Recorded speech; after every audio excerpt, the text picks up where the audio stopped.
This is a quick video on mental strategies for division.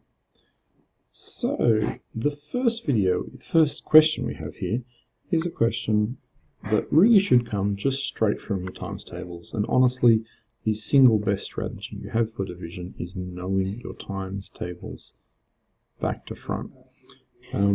Hopefully when we know our times tables well, we can look at 56 and 7 and straight away think of the number 8, because 7 eighths are 56, so 56 divided by 7 is equal to 8.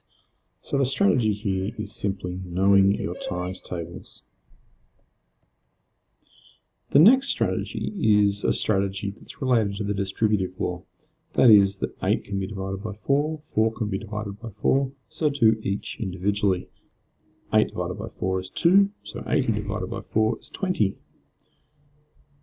4 divided by 4 is 1, so this comes to 21, just by doing each bit separately.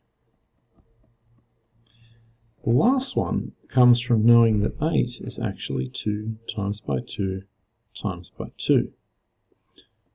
That's 3 times. We could otherwise have written that as 2 cubed. And this is then just a matter of halving. So dividing by 2 is halving, and I'm going to just halve 3 times. So divided by 2 once, we get 100. Divided by 2 again, I get 50. Divided by 2 one more time, I get 25. So that's divide by 2, divide by 2, divide by 2. And that works whenever the number I'm dividing by is 2 or 4 or 8 or 16. You can just divide by successive lots of 2.